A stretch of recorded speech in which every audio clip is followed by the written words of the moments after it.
Arah Tule you a barakatu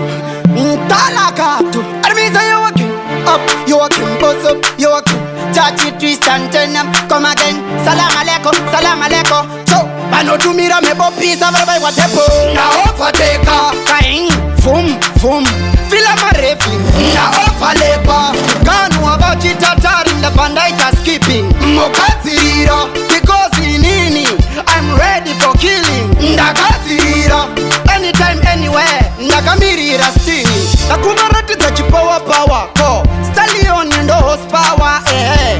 Andirara zenewa wanefa Ndipengala nechalawa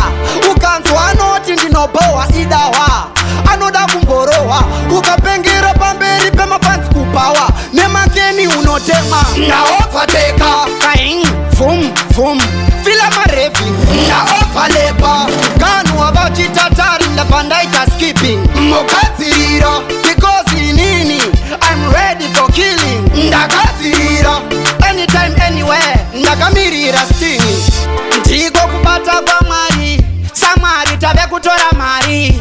Kuda kwa Jehova Asina basa takakurira kurusefa Mtown takauya sunu sema yende chisefa Vatengesi vaisada kutisefa Vachititi tangayi mandokeza Panar kunuwa vaiwanzo sasa ndashika Na opateka Kain, fum Fila marefi Na opalepa Kanu abachi tatari Ndapandaita skipping Mokatira Because nini I'm ready for killing Ndakatira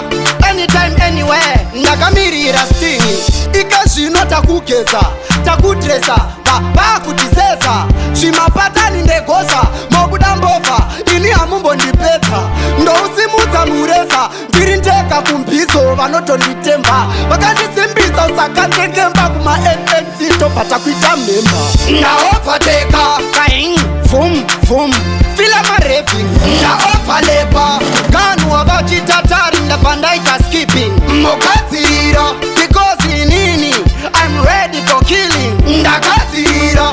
Anytime, anywhere Ndakamirira stingi Nakumarati za chipowa power Ko, stallion ndo horsepower Andirara zenewa wanefa Ndipengala nechalawa Ukanzwa noti ndinobowa idawa Anoda kumborowa Ukapengira pamberi pema fansi kupawa Nemakeni unotema Na opateka Kain, fum Fila marefi Na opalepa Nkanu abachi tatari Ndapandaita skipping Mokatira Because nini I'm ready for killing Ndakatira Anytime, anywhere Ndakamirira stingi Na opateka Kain, fum Fila marefi Na opalepa Kanu abachi tatari Ndapandaita skipping Mokatira Because nini I'm ready for killing Ndakatira Anytime, anywhere Ndakamirira stingi Mad Cool Records.